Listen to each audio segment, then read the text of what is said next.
The ancient world was more amazing than you can possibly imagine.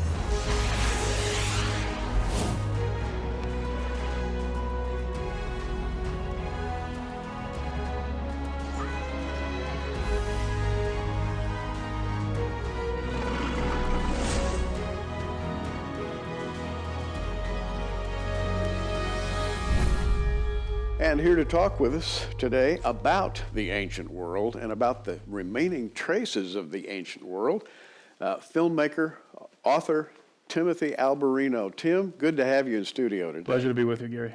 And Tim is here, well, among other things, to talk about a DVD, which features him in a lot of roles, and we're going to be talking about the roles he plays in this DVD and about his interests in general. You are a chronicler of the modern day. I look at you as an explorer, someone who goes out and observes and comes back and writes the things that you've seen, writes about them, and also you narrate videos. And this video, called True Legends, has a very specific purpose, and that purpose is to document the old world, the pre-flood world, a world that's been hidden. We talk about it sometimes in vague terms in Christianity. In Christendom, we speak about the giants before the flood that came into the daughters of men. We talk about things like that, but we don't talk about the remains of their cities, the remains of their technology. And I want to talk with Tim about that today because he's done a lot of exploring. First of all, how did you begin to do this exploration? Well, Steve Quayle started a production company called Gen 6 Productions a couple of years ago, and I came on board with Steve, and we decided to embark on this project, True Legends, the documentary film series. It's a series of films. We're in production, episode 2 is in production. This is episode 1, Technology of the Fallen. So we decided that we wanted to go around the world to important areas in the world, locations where we can find and document evidence of the pre-flood world, of the technology of the fallen ones, the fallen angels and their offspring, and also just find evidence, uncover evidence that points to the existence of giants and other entities from the pre-flood world. And speaking of that pre-flood world, Genesis 6, the sons of God came in unto the daughters of men and took wives of all whom they chose. In fact, they found them very attractive. I think it was a power grab, too. I really believe that fallen ones from heaven came down to try to control planet Earth. They wanted to cut out portions of the Earth to serve as their own private domains. They wanted to build cities. They wanted to be kings and gods, and I couldn't agree more. And they did all this, and they left traces. God had to destroy the world with a flood, and I'm sure that most of you have read the Bible. You understand that the pre-flood world became so filled with sin that God had to destroy it. That's the way it's worded in the Bible. And most people think, well, I understand what sin is. And certainly if evil angels came down and, married the daughters of men, that would constitute sin. But it's bigger than that. It's worse than that. It's astounding what they actually did and the traces they left behind. And that's where you come in. Yes, it is astounding. And you mentioned that, which again, I absolutely agree with your statement that it was a power grab. On the basis level, these angels lusted after the daughters of men, but they also wanted, as you said, to have power, to have dominion in the earth, which of course was given to Adam and his progeny, and they also wanted to have progeny themselves. They wanted to have offspring. Yes. And this was the beginning of a gigantic genetic mess that was to ensue out of this rebellious lustful desire and active insubordination by these 200 watchers. So when they descended to the earth and began to mingle themselves with the sons of Adam, with the children of men, with the human race, they created a situation that most people would have a hard time even imagining, even comprehending. But it was a mixture of all kinds of genetic corruption happening, the production of non-human offspring, the giving of knowledge, the transfer, let's say, of knowledge, of forbidden knowledge to the human race, knowledge that we were not supposed to have, knowledge that came from elsewhere. And this caused all kinds of problems on the earth, a mixture of the genetic mess with the forbidden knowledge and the violence. And ultimately, what happened was rebellion against God, insubordination against God. Now, this brings us to the present, because you have traveled to a number of places and are in the process, probably over the next few years, until the Lord comes, which might not be that far away, but that's another story. You're in the process of chronicling a number of places on planet Earth that show signs of that prior occupation, that pre-flood occupation. We are. We believe that most of the megalithic, if not all of the megalithic structures found on this planet, structures that are also referred to as cyclopean edifices, cyclopean technology is buildings, edifices that are built with massive stones, megalithic stones, usually without the use of mortar. This is referred to as cyclopean technology. We believe that that kind of technology is technology that has its origin in the era, in the epoch before the flood of Noah. So what we see now around the world in terms of the ruins, the megalithic ruins, is the remnant of a world that was destroyed in the flood of Noah. A world in which there were entities in operation that were not fully human. The giants, the Nephilim, and all the offspring of the Watchers, and they were the ones who built these structures. That's the premise that we're working off of, and that we're proving to be true. Now, this DVD that I'm holding, called True Legends, essentially follows the travels of Tim Alberino. And the place that I find fascinating, and I want to start right there, is a place called the High Plains of Peru. I think Altiplano in Spanish. The Altiplano. Altiplano, and meaning an elevated, dry, kind of a high desert where it never rains, and things are sort of preserved there. But tell us what you see when you go there. Well, we flew into Peru. We went to Puno, Peru to start our journey, and we wanted to do a couple of things in Puno. Puno's sort of a gateway into Bolivia. It's not far from the border. It was sort of the area we were based out of. We wanted to go and visit the alleged Stargate of Aramumuru, which is in Peru. And then we wanted to go across the border to Tiahuanaco, to Pumapunku. And also, we were very interested in fact, the driving factor of why we went to Puno in the first place was to follow up on the astounding discovery that David Flynn had made some years ago, I believe in 2012, when he was viewing satellite imagery over the whole region of the Altiplano. He discovered these massive geoglyphs imprinted into the mountains and on the earth.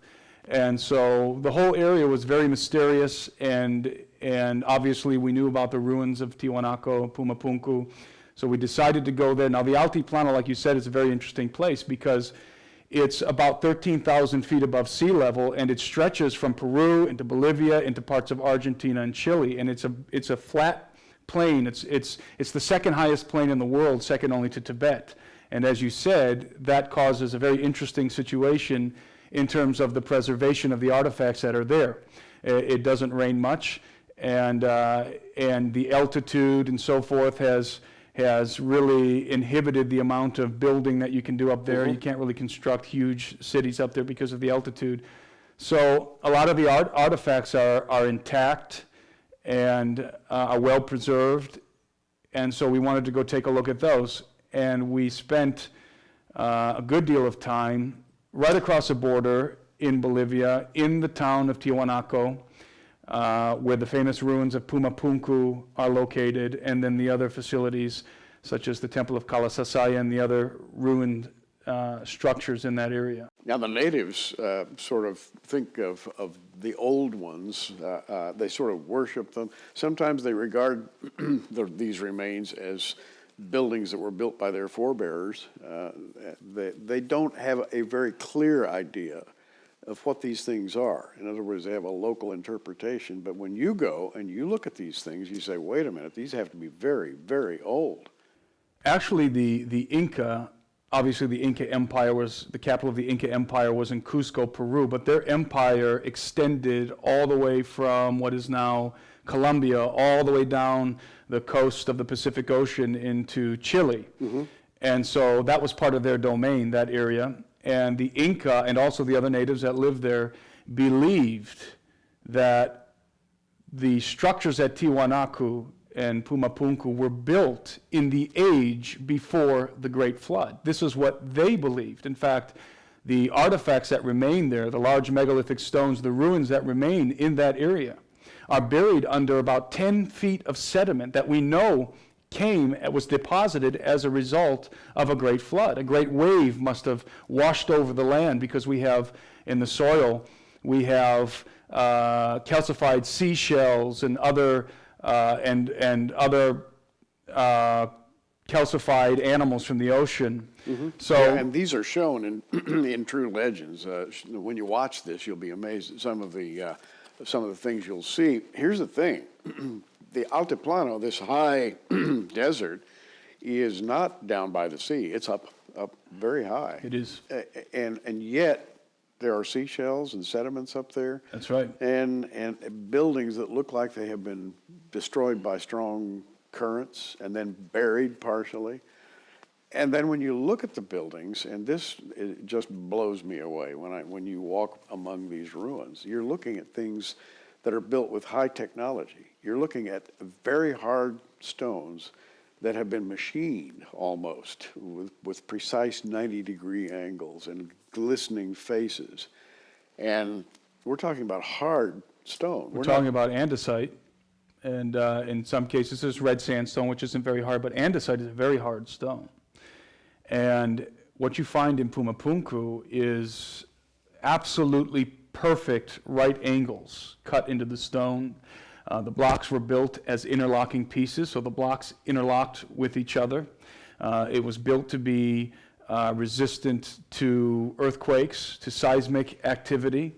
It was aligned with the stars, precisely with the stars, as are all megaliths. So not only are we dealing with an advanced building technology, we're also dealing with an advanced understanding of cosmology, of astrology and astronomy. Yes. I mean, these things are aligned precisely with the stars, certain constellations, and the blocks are massive. I mean, there's blocks that weigh over 100 tons that were quarried from, in some cases, 70 miles away. You mentioned that the whole Altiplano was most likely at one time elevated. There was an upheaval, and that's exactly what most people believe happened, including us. We believe that there was a cataclysmic event, i.e. the flood of Noah, that caused a great upheaval. And the Bible talks about the waters not only coming down, but also coming up through the earth. So certainly there would have been earthquakes and a great tumult on the earth. And during that period of time, it is very likely that the whole Altiplano that was once at sea level, in fact, it's very possible that Pumapunku was a seaport. There's evidence that Lake Titicaca, which is the largest navigable lake the highest and largest navigable lake in the world, and Lake Titicaca seems to be a remnant from the sea, basically a basin, if you will, of water that was at one time seawater, that when that land rose up, some of the water was still contained in the lake, and so you have Lake Titicaca and you have the whole Altiplano. A very strange location on the earth. It's a very strange place to be, and it's a very mysterious place. And the Tiwanaku ruins, surprisingly, it was a very oppressive place. The atmosphere is very oppressive, and there's a strange mystique in that whole area, and you really get the sense that you are standing in the midst of perhaps what was at one time a great city that was decimated in the flood of Noah, and a city that, in my opinion, was very likely not built with human hands, or at least not only with human hands. Now, we haven't used the word giants yet, but in Genesis 6:4 it says there were giants in the earth in those days. And a good part of your DVD, True Legends, deals with giants, quote unquote. But I wanted to read from Jude, this verse in Jude. verse 6, and the angels which kept not their first estate, but left their own habitation, he hath reserved in everlasting chains under darkness, under the judgment of the great day. Angels left their heavenly abode, came here for dark and evil purposes, and that's the flood story. But it also ties into the story you're telling, because there are legends about giants, and you spend a lot of time talking about these. Steve Quayle spends a lot of time talking about this and writing about it, and a lot of people are kind of reluctant to fully endorse the idea of real living giants. I mean, huge giants, maybe, 15, 20 feet? Maybe 20 plus feet in some cases. And can such a thing be possible? And how do you view this through the lens of the Altiplano when you go up there and look around? Well, obviously, Steve has been writing about giants for many years, so we're always looking for artifacts relating to giants, including the bones of giants, historical accounts of giants, evidence of giants. And coming from a biblical perspective, with the flood of Noah and the pre-flood world and understanding based on the 6th chapter of Genesis, we have discovered that not only are there references to giants in the Bible, but when you take a look at the records from the ancient world, and even from more recent times, such as in the era of the Renaissance and all the way up to the 18th and 19th centuries, even here in the United States, you find evidence everywhere, recorded, written evidence of giants and giant bones. And of course, there are many different myths and tales all over the earth concerning giants, but we're looking for the bones, the evidence of giants, the historical records that giants existed. And that's precisely what we found in Peru. So, there were giants. Now, here's the odd thing. You can go see dinosaur skeletons today. You can see all kinds of skeletons in museums. I don't know of any giant skeletons in any of the major museums over the world. And you would think there would be some. You would think, but the problem is that the existence of giants does not fit with the paradigm of evolution by natural selection in Darwinism, for one thing. Another thing is that the existence of the bones of giants and evidence pertaining to giants and the pre-flood world, by the way, it's not just about giants, it's about the true prehistory of this planet, also validates the Bible. It validates the text of scriptures, of the scriptures. But on top of those two ideas, Steve Quayle has a saying, those who control the past determine the future. And so if you can control the narrative of the past, of prehistory, then you can fabricate a deception concerning the future. But if people know the truth concerning the past, it's going to be much more difficult to pull the wool over their eyes concerning the lies and the deceptions that are coming in the future. Because again, the true history of this planet absolutely validates the text of Scripture. In other words, we're looping back around. Conditions are becoming similar to the conditions pre-flood. We are going full circle. And this is something that is essential for Bible-believing Christians to understand, that what happened in the pre-flood world in the days of Noah, even in an astrological sense, the arrangement of the stars, it's all happening again. We are literally going full circle. The days of Noah are now the days in which we live. In other words, we're going back to what the world was like before God destroyed it in the flood. And obviously, we believe that there are prophetic indications in the Bible pointing to that reality. But even for those who find it difficult to believe in the prophetic indications, just look at what's happening in the world around us, with transhumanism and the genetic manipulation that's taking place. That's precisely the mess that led to the flood in the first place. And when you talk about transhumanism, you're talking about the human genome being corrupted by the genome of some other creature. And that's implicit in the Bible story. There's a mixture of an alien genome with a human genome. The whole Bible talks about the corruption of human flesh. The ancient gods, you find them depicted all over the Middle East, are half animal, half human. The Egyptians' gods may be the body of a man and the head of an animal.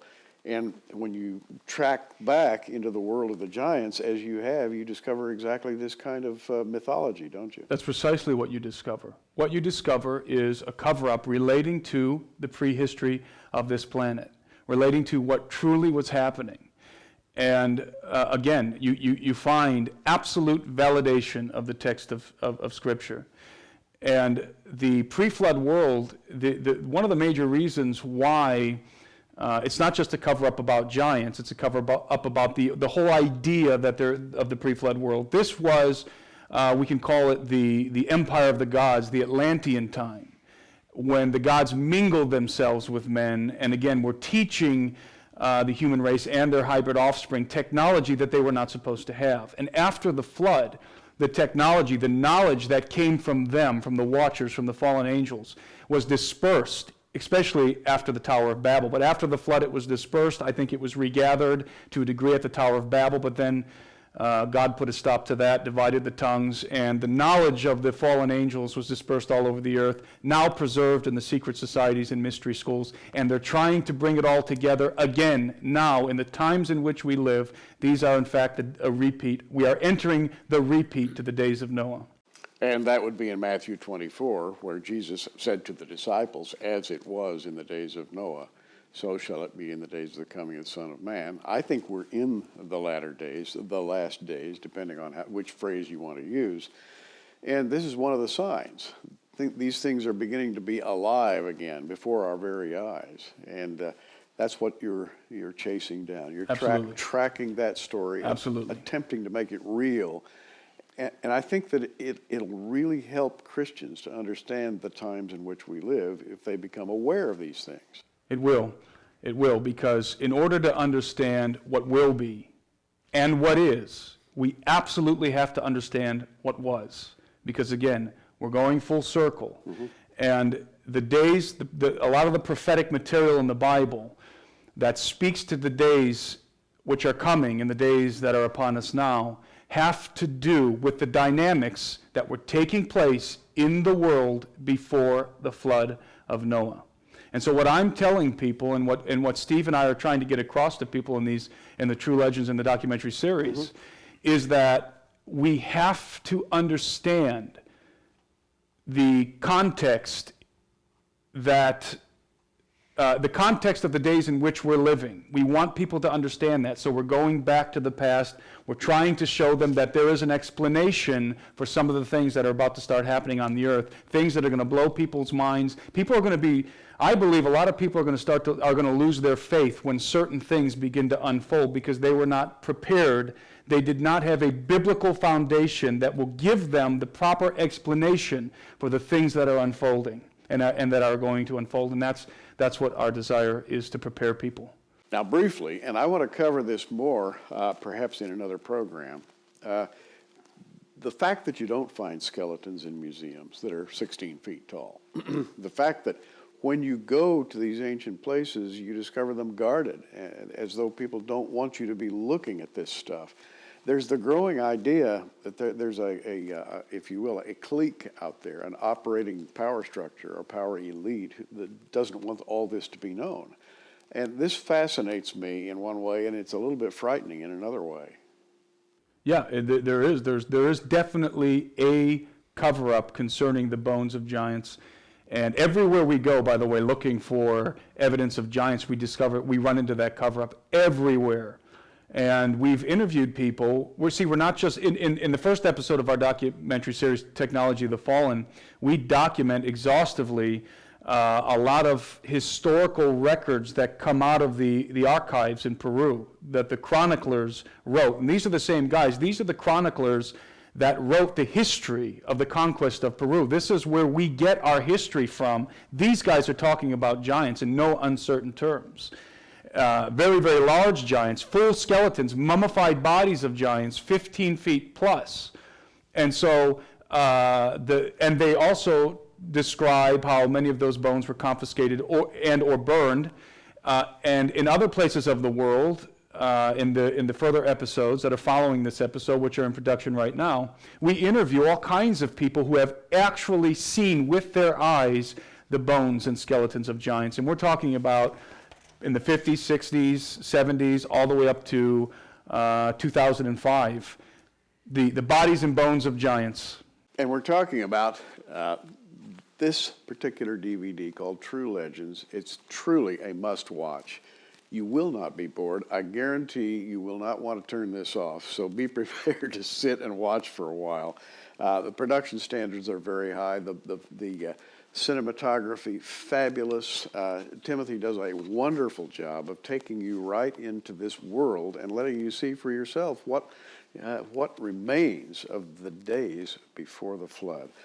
This DVD, True Legends, we're offering it for $24.95, but let me tell you, whenever you order from us, you also get a copy of our magazine, a free copy of The Prophecy Watcher with up-to-date articles on studies in Bible prophecy.